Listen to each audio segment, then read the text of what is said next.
du mortier derrière, mais en apparence, il n'y a pas de joint, quoi. Elle est pas jointée. Donc vous voyez là, à mon avis, on va te faire le test ici. Sur ce carré, je ferai le test. Par contre, je sais pas comment ça marche un Karcher, les gars. J'ai jamais eu de Karcher. Je sais pas comment ça marche. Bref. Donc ça, c'est ça.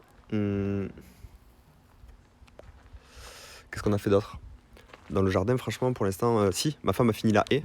Et alors, attention, le travail que ça a été. C'est le mur du voisin.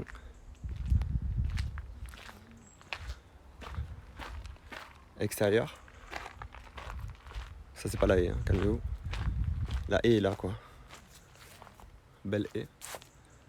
Elle a tout taillé. Et ceux qui étaient là le premier jour savent à quoi ça ressemblait. Et franchement, elle a taffé parce que elle a fait ça avec un petit sécateur.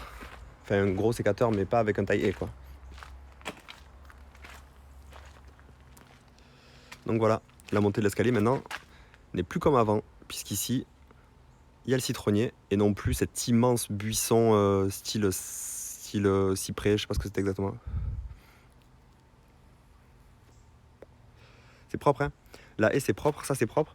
Là, je vais vous montrer ce qu'on va faire. Là, je pense qu'on va monter un... Vous voyez, parce que c'est en pente. C'est en pente, donc moi, je pense que je vais ramener des pierres. Et je vais faire un petit... ici, là où il y a mon doigt, là. Je vais faire un petit cerclage comme ça, là. Je vais faire un petit... pour remonter la terre et pour que au pied du citronnier, que la terre soit plate. Comme ça, je pourrais facilement le couvrir l'hiver pour protéger ses racines. Je pourrais aussi mieux gérer son arrosage. Et ce sera plus propre. Ici, là, comme ça. Donc voilà. Je vous montre l'intérieur, mesdames et messieurs. Parce que c'est quand même le projet. Hein. Donc là, les radiateurs, la porte. Et ça, c'est la merde qu'on a enlevée, puisqu'à l'intérieur, il y a une femme. Et voilà, c'est la deuxième surprise. Ma chérie. Elle râle. Pourquoi tu râles? Pas parce que tu bosses pas. Bah, attends, tu m'as dit lance un live, ma chérie. Non. Ok. Donc là, il y a tout à refaire. Faut tout ratisser et tout. Mais si vous regardez autour de vous, pour ceux qui étaient là le premier jour, hein, pour les autres, ça veut rien dire, on est d'accord. Mais là, on a que du mur brut. Ma femme est en train de préparer le rebouchage. Donc là, il y avait une cheville, vous voyez. Et donc elle prépare là, actuellement, elle est en train de biseauter toutes les imperfections du mur, toutes les rainures, toutes les bordures, bref. Tous les endroits dans ma poche. Tous les endroits où il faut reboucher. Là, c'est l'endroit où il y avait les radiateurs. Donc vous voyez ça là? Tout ce qui se casse. Tous les petits morceaux de plâtre qui se cassent. Bon là c'est un peu chaud hein, parce que forcément c'était des grosses chevilles. Hein. Là le bordure c'est la plainte. Donc forcément il va falloir que je refasse tout ça là. Mais de toute façon il y aura une plainte hein, mais bon il va falloir que je rebouche tout. Ben là d'ailleurs c'est les anciennes plaintes qui évidemment en partant embarquent du plâtre avec. Donc là c'est les endroits les plus dégueulasses hein, puisque... Mais là le mur est brut hein. Là le mur il a plus qu'à être lessivé, poncé et rebouché bien sûr hein, pour tous les trous qu'il y a. Et ce sera prêt à recevoir la sous-couche. Donc ça, tout est fait. Il n'y a plus un seul truc. Là, vous voyez, c'est pas encore fait là. Vous voyez le trou là, il est dégueulasse. L'enduit sur ça, c'est un peu galère. Là, c'est pas fait. Et ma femme, une fois qu'elle sera passée, ou que moi je serai passé, parce que je vais prendre un couteau après. Vous voyez, c'est comme ça de base. Sauf que là, ça c'est pas bien de reboucher ça. Il faut évaser pour préparer le rebouchage quoi. Enfin, après moi j'y connais pas grand chose hein, mais j'étais électricien un petit peu, j'en ai fait du rebouchage un peu quand on fait l'essai. Et là, l'ouverture les gars. Donc là évidemment c'est encore étayé. Hein. Ce matin ils ont fait le pilier. Ce matin ils ont monté le pilier là. Ils ont posé les IPN et ils ont mis le béton partout où ils devaient mettre du béton quoi. En bas, on a récupéré les gaines qui passaient là parce que bien sûr il y avait des gaines ici et là-haut. Il va falloir que je refasse l'électricité de la zone du coup avec les deux interrupteurs et tout. Vous voyez là c'est brut. C'est brut mais il n'y a plus rien là. Plus de tapisserie, plus de colle. Enfin il faut nettoyer. Hein. Mais ouais ça claque. Hein. Enfin il faut se projeter bien sûr les gars. Il faut se projeter mais Pour ceux qui étaient là le premier jour, ils savent que ça n'a rien à voir. Ouais, d'ailleurs, on voit la cuisine de là. Donc ça, c'est assez cool. Les IPN au-dessus. Et ici, je récupère une gaine qui venait du plafond, qui doit certainement être le plafonnier de la cuisine ou du salon, je sais pas ce que c'est exactement. Donc là, on a commencé à regarder. Mais bon, ce sera pas pour tout de suite. La cuisine, on va garder les meubles de cuisine bas. Et là, vous vous dites, c'est éclaté. Ça va être tout poncé, tout repeint, plan de travail changé, évier, plaque de cuisson, hein, parce que si on cuisine avec ça, les gars, old school de ouf. Et alors, ce qui est intéressant, c'est que de base, ça j'ai calculé ça hier soir. De base, alors c'est un exemple, hein, mais ça c'est une petite. De base, les portes sont comme ça. Donc vous voyez, c'est très old school. C'est un peu dur de se projeter avec. Non, mais il y aura du gaz quand même, mais je vais les changer, quoi. Je vais pas garder les trucs des années 80. C'est dur de se projeter. Donc vous voyez là, déjà j'enlève les vieilles ferrailles là qui constituent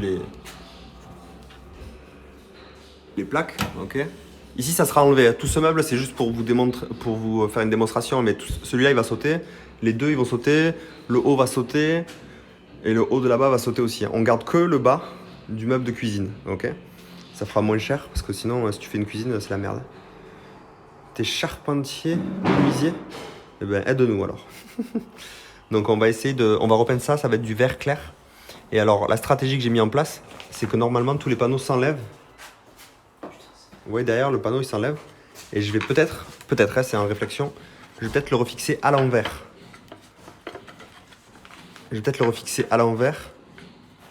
Pour avoir une moulure moins marquée. Une moulure moins marquée et un peu plus, pas moderne, mais bon, un peu plus sobre, quoi. Et là, donc du coup, il faut imaginer tout ça, tout vert, plan de travail en bois clair, évier, on est en train de le chercher, putain, on le trouve pas, quoi. Il me faut 80 cm, là. Je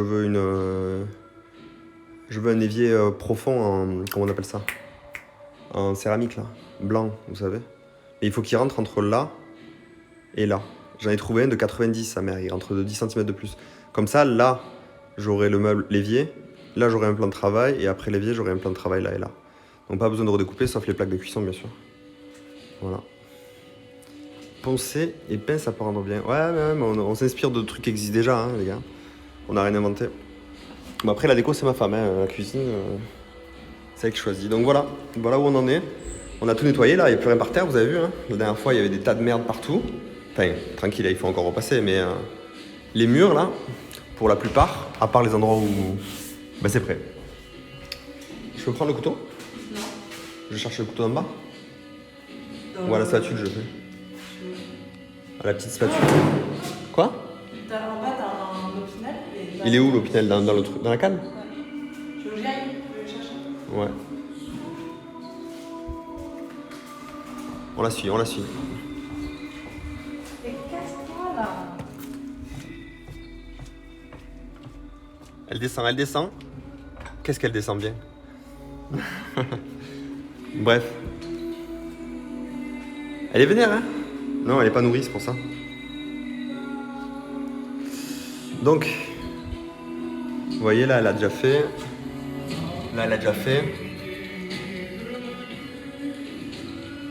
Mais ça bouge bien, hein? Je pensais pas qu'on arriverait à faire autant en si peu de temps. L'opinel. Merde. Bon, l'idée c'est juste d'évaser pour que l'enduit prenne bien, quoi. Et après, il n'y aura pas de problème pour reboucher. Enfin, normalement, c'est la théorie, ça. Après, la pratique... pratique, c'est autre chose. Et ouais, c'est un peu plus chiant que dans House Flipper. L'idée surtout que le plâtre bouge plus, quoi. Tout ce qui s'est éclaté, il faut que ça bouge. Et après, il va y avoir un atelier Il va y avoir un atelier rebouchage, les gars. Non, ça va, en vrai, il n'y a pas grand-chose. Hein. Mais les plaintes, c'est juste. C'est vrai que j'avais pas calculé, mais les plaintes quand ça saute, c'est un peu la merde quoi.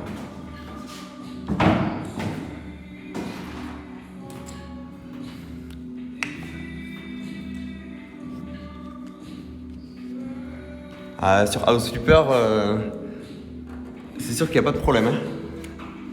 Sur House Flipper, les trous des chevilles et tout, ils s'en battent les couilles. Hein.